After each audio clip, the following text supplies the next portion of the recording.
नमस्कार, good evening. एक बार फिर से आप सभी का स्वागत है दिशा एग्रीकल्चर एकेडमी कानपुर की ऑफिशियल यूट्यूब चैनल पर। सो गाइज, हम सभी लोग जान चुके हैं कि सीएसजेएम यूनिवर्सिटी के एग्ज़ाम 20 तारीख से हैं और एडमिट कार्ड और एग्ज़ाम सेंटर सारा कुछ जारी हो चुका है। एग्ज़ाम पैटर्न भी जारी हो चुका है। तो आज जो एग्ज़ाम पैटर्न आया है बहुत ही बेहतरीन एग्ज़ाम पैटर्न है। कुल मिला के आपको 8 क्वेश्चंस करने हैं। टोटल आपको 8 क्वेश्चंस करने हैं। जो सेक्शन ए है इसमें आपके 6 क्वेश्चंस आएंगे, है ना। 5-5 नंबर के आएंगे, कुल 30 नंबर के 6 क्वेश्चंस रहने वाले हैं। और फिर सेक्शन बी एंड सी में आपके 4-4 क्वेश्चंस आएंगे। इनमें से आपको एक एक क्वेश्चन करना अनिवार्य है और प्रत्येक क्वेश्चन 10 नंबर का होगा, तो 20 नंबर यहाँ से आ जाएंगे। तो बहुत ही बेहतरीन शेड्यूल है आप सभी के लिए।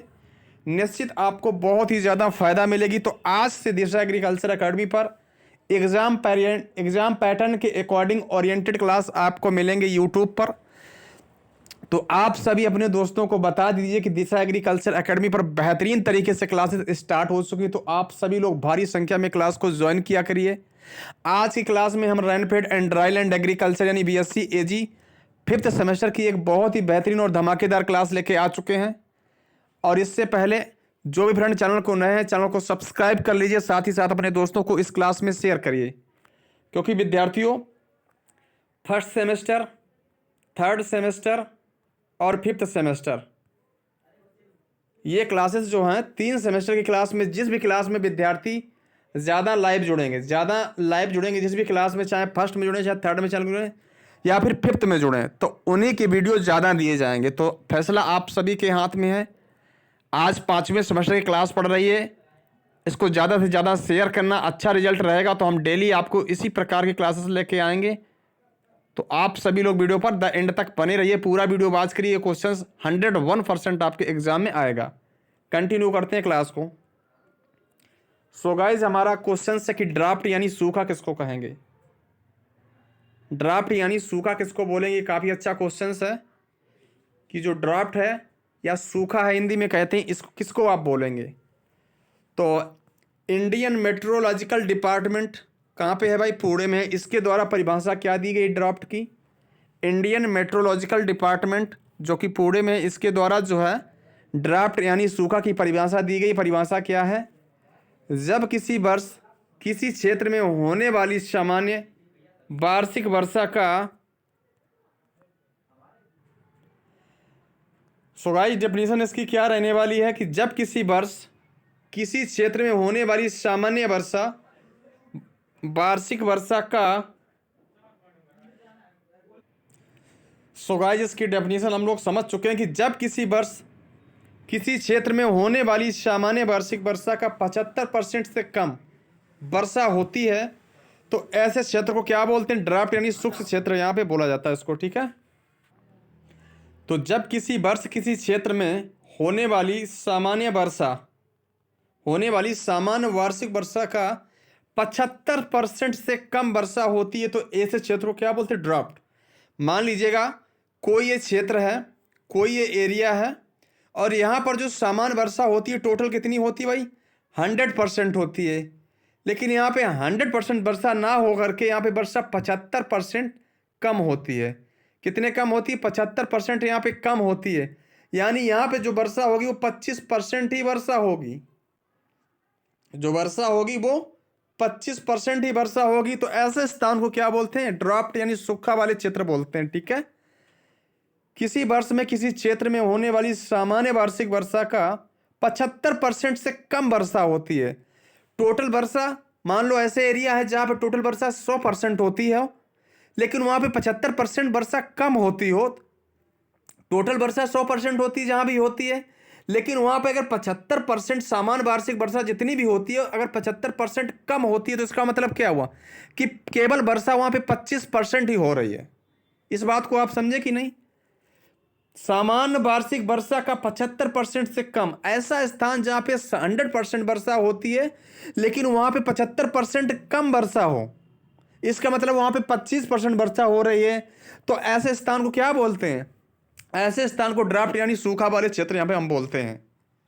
जब किसी वर्ष किसी क्षेत्र में होने वाली सामान्य वार्षिक वर्षा का 75% से कम वर्षा होती है तो ऐसे स्थानों को ड्राफ्ट बोलते हैं। क्या बोलते हैं? ड्राफ्ट। हम सभी लोग इस चीज को समझ चुके हैं।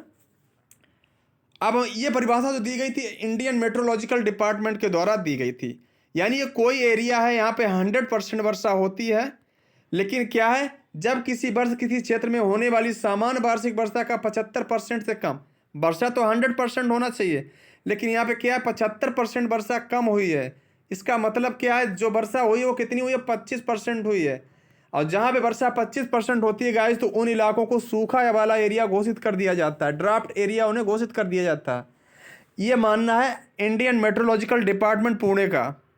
बात करेंगे नेक्स्ट पॉइंट की तरफ। एक देख सकते हो आप लोग, ये एरिया कुछ इस प्रकार के होते हैं।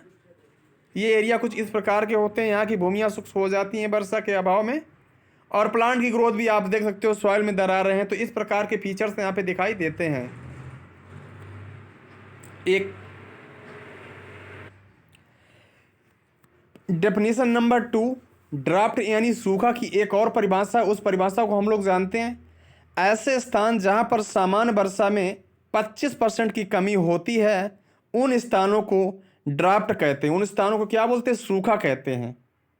जैसे मान लीजिएगा, ऐसे स्थान पर जहां पर सामान्य वर्षा में 25% की कमी होती है उन स्थानों को क्या बोलते हैं? ड्राफ्ट यानी सूखा एरिया बोलते हैं। यह भी एक परिभाषा, इसे आप याद कर लेना। समझ गए कि नहीं? जैसे मान लीजिए टोटल कितना एरिया है, टोटल कोई वर्षा 100% है, और वहाँ पे क्या है, सामान्य वर्षा में 25% की कमी हो जाए, 25% की कमी हो जाए, तो ऐसे स्थान पर जो वर्षा होगी वो कितनी होगी? 75% होगी।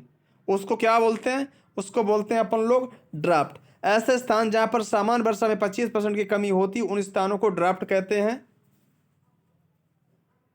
और इंडियन मेट्रोलॉजिकल डिपार्टमेंट ने परिभाषा क्या दी थी? आईएमडी के अनुसार परिभाषा चेंज है, आप समझ लो इस बात को। ये नॉर्मल परिभाषा, आईएमडी ने तो ये बोला है कि जब किसी वर्ष किसी क्षेत्र में होने वाली सामान्य वार्षिक वर्षा का 75% से कम वर्षा होती है तो ऐसे स्थान को क्या बोलते हैं? ड्राफ्ट बोलते हैं। तो अभी मैंने ड्राफ्ट यानी सूखा की परिभाषा को जाना। अब हम बढ़ते हैं क्वेश्चन नंबर, जो पॉइंट नंबर, इसी क्वेश्चन का जो पॉइंट नंबर नेक्स्ट है हम लोग उसको पढ़ेंगे। क्लासिफिकेशन ऑफ ड्राफ्ट, यानी जो ड्राफ्ट यानी जो सूखा, इसका वर्गीकरण आप कैसे कर सकते हो? तो इसका वर्गीकरण नंबर 1 है अकॉर्डिंग टू कंडीशंस। कंडीशन के आधार पर इसको मुख्य 3 भागों में बांटा गया। नंबर 1 मेट्रोलॉजिकल ड्राफ्ट हो सकता है, नंबर 3 हाइड्रोलॉजिकल ड्राफ्ट हो सकता है, नंबर 4 एग्रीकल्चर ड्राफ्ट हो सकता है। मेट्रोलॉजिकल ड्राफ्ट का मतलब मौसम संबंधी सूखा, मौसम संबंधी सूखा है, और ये बहुत लंबे समय पश्चात ही आता है ऐसा, ठीक है ना, जो मेट्रोलॉजिकल ड्राफ्ट होता है। जैसे हाइड्रोलॉजिकल ड्राफ्ट क्या मतलब, जैसे नदी है, तालाब है, ये हाइड्रोलॉजिकल ड्राफ्ट के कैटेगरी में आते हैं। मतलब यहाँ पे पानी तो संचित था, लेकिन धीरे धीरे कुछ समय पश्चात यहाँ पे पानी शुष्क हो गया और वहाँ पे पानी की कमी आ गई, तो ऐसे स्थानों को क्या बोलते हैं? हाइड्रोलॉजिकल ड्राफ्ट उसको बोलते हैं, ठीक है।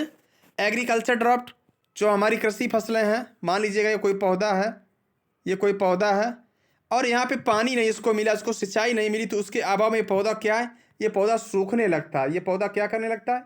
ये पौधा सूखना प्रारंभ कर देता है गाइज। इसी को बोलते हैं एग्रीकल्चर ड्राफ्ट। समझ रहे होंगे आप हमारी बात को। ये सारी हेडिंग्स हैं बच्चों, इसके अंतर्गत आप सभी को पॉइंट लिखने पड़ेंगे। ये की पॉइंट है, इंपॉर्टेंट पॉइंट है, ठीक है। चलिए नेक्स्ट पॉइंट इसी में आता है क्लासिफिकेशन ऑफ ड्राफ्ट, यानी अगेन क्लासिफिकेशन ऑफ ड्राफ्ट का पॉइंट नंबर हम लोग 2 पढ़ेंगे, जिसका नाम है according to life cycle of plant. यानी जो प्लांट है, जो पौधा है, उसके जीवन चक्र के आधार पर जो है क्या वर्गीकरण किया गया है। क्लासिफिकेशन किसके आधार पर? According to the life cycle, life cycle के आधार पर वर्गीकरण है।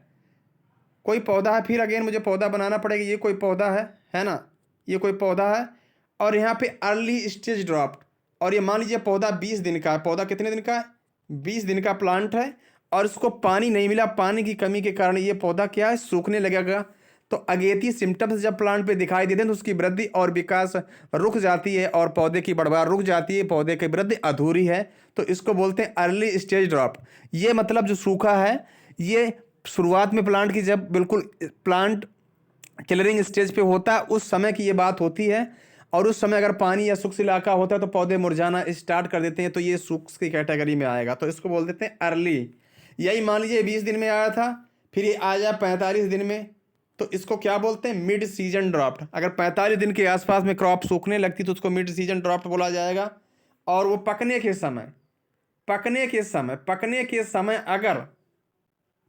समय अगर जो है पौधा सूखने लगता, पानी नहीं मिलता, तो फिर उसको बोलते हैं लेट स्टेज ड्राफ्ट बोलते हैं, ठीक है ना। और एक और पॉइंट है परमानेंट ड्राफ्ट। ये ऐसा होता है, ऐसे स्थान होते हैं जहां पर हर वक्त सूखा की स्थिति बनी रहती है, उसको बोलते हैं परमानेंट ड्राफ्ट। फिगर के माध्यम से हम बेहतरीन तरीके से समझ लेंगे। इसके बाद पॉइंट नंबर 3 है हमारा क्लासिफिकेशन ऑफ ड्राफ्ट का। जो पॉइंट नंबर 3 है बहुत ही बेहतरीन पॉइंट है, classification of drought according to drought characters. यानी सूखा के जो पौधे जो सिम्टम्स प्लांट पे दिखाई देते हैं, जो भूमि पर दिखाई देंगे, उसके आधार पर इसका वर्गीकरण क्या किया गया हम लोग जानते हैं। नंबर 1 सॉइल ड्राफ्ट है। नंबर 1 क्या है? सॉइल ड्राफ्ट है। नंबर 1 सॉइल ड्राफ्ट है। यहाँ पे मतलब मृदा दरारें नुमा हो जाती, वहाँ पे पानी की बहुत ज़्यादा किल्लत रहती है, तो उसको बोलते हैं सॉइल ड्राफ्ट। और वहाँ पे जब खेती की जाती है तो कृषि फसलें भी प्रभावित होती हैं। एटमॉस्फेरिक ड्राफ्ट, वायुमंडलीय सूखा होता है, जब पानी समय से नहीं गिरता तो वायुमंडलीय सूखा उसको बोल दिया जाता है। जैसे जब फसल पकने के टाइम होती है, देख लो अगर पानी का अभाव है, प्लांट्स को पानी नहीं मिलता है, तो ऐसे सिम्टम्स यहाँ पे दिखाई देने लगते हैं। कैसे सिम्टम्स? आपके सामने हैं, ठीक है भाई। चलिए इसके बाद एक और बेहतरीन, ये सारी हेडिंग है स्टूडेंट, ये सारी की सारी हेडिंग्स हैं, ये समझ लो आप। Importance causes of agriculture draft, important causes of agriculture draft, यानी जो कृषि सूखा है इसके मुख्य कारण कौन कौन से हैं जिसके कारण सूखा पड़ता है या शुष्क भूमियाँ होती हैं, क्यों होती हैं। तो नंबर 1 शुष्क भूमि क्यों होगी? पानी का कम गिरना। अगर वर्षा बहुत कम होती, ना के बराबर वर्षा होती, तो भूमियाँ शुष्क हो जाती हैं। नंबर 1 ये बहुत इंपॉर्टेंट फैक्टर है। पॉइंट नंबर 2 मानसून का लेट आना। मानसून का लेट आना यानी जो मानसून है ना, ये लेट जब आता है तो अपने आप ही वर्षा कम हो पाती है। और ऐसे स्थान जहां पर मानसून समय से आता, राइट टाइम पर आता, वहां पे फुलफिल मात्रा में रेन हो जाती है, और वो भूमियां पूर्णतया रेन फेड भूमियां होती हैं। जहां पे पानी ज्यादा गिरता है, जहां पे वर्षा की मात्रा बहुत ज्यादा होती है, more than 1150 millimetre, more than 1150 millimetre, ऐसे स्थान जहां पर 1150 मिलीमीटर से अधिक वर्षा होती है उनको रेनफेड एरिया बोला जाता है, ठीक है ना। पॉइंट नंबर 3 है वर्षा का असमान वितरण। ऐसे स्थान जहां पे वर्षा प्रॉपर मात्रा में नहीं होती, कम ज़्यादा वर्षा होती है, तो ऐसे स्थान भी सूखा की चपेट में आ जाते हैं। जल्दी मानसून चले जाना, जल्दी मानसून चले जाना। मान लीजिएगा अगर मानसून लेट आएगा तो स्वाभाविक है मानसून जल्दी ही चला जाएगा। अगर मानसून लेट आएगा तो जल्दी चला जाएगा, वर्षा कम हो पाएगी, तो ये भी एक फैक्टर है। नेक्स्ट है lack of proper soil management. ये काफ़ी अच्छा पॉइंट है कि lack of proper soil management, और अच्छी तरीके से भूमि का प्रबंधन ना होने के कारण शुष्क भूमियाँ डेवलप्ड हो जाती हैं। सो गाइज आज की क्लास थी, देख सकते हो आप सूखे वाले एरिया में ऐसे प्लांट दिखाई देते हैं। अभी और भी क्वेश्चंस है इसी में, इसी का लास्ट पॉइंट, इसी क्वेश्चंस का लास्ट पॉइंट आप लोग देख लीजिएगा।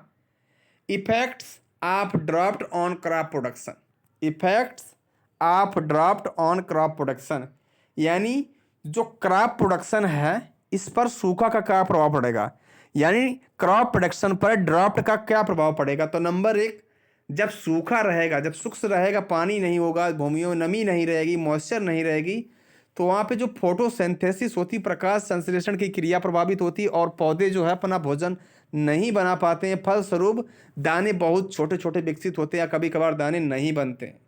पॉइंट नंबर 2, पौधों में रेस्पायरेशन इन श्वसन की क्रिया भी प्रभावित होती है। रेस्पायरेशन मतलब श्वसन की क्रिया भी प्रभावित होती है, और फोटोसिंथेसिस मतलब प्रकाश संश्लेषण भी प्रभावित होता है। न्यूट्रिशन, जो भी ग्रेन्स है, मान लीजिए व्हीट का ये ग्रेन्स है, गेहूं का, इसमें प्रोटीन है, कार्बोहाइड्रेट है ना, मिनरल्स जो भी होते हैं वो अच्छी मात्रा में नहीं बन पाते शुष्क वाले एरिया में।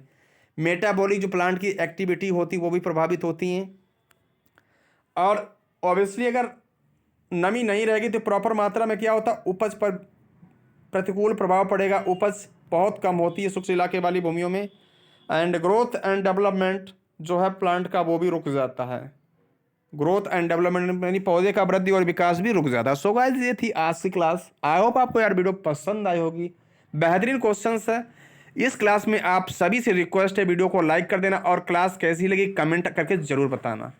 आप सभी से रिक्वेस्ट है कमेंट करके ज़रूर बताना। मिलते हैं नेक्स्ट वीडियो में नई जानकारी के साथ में। नमस्कार।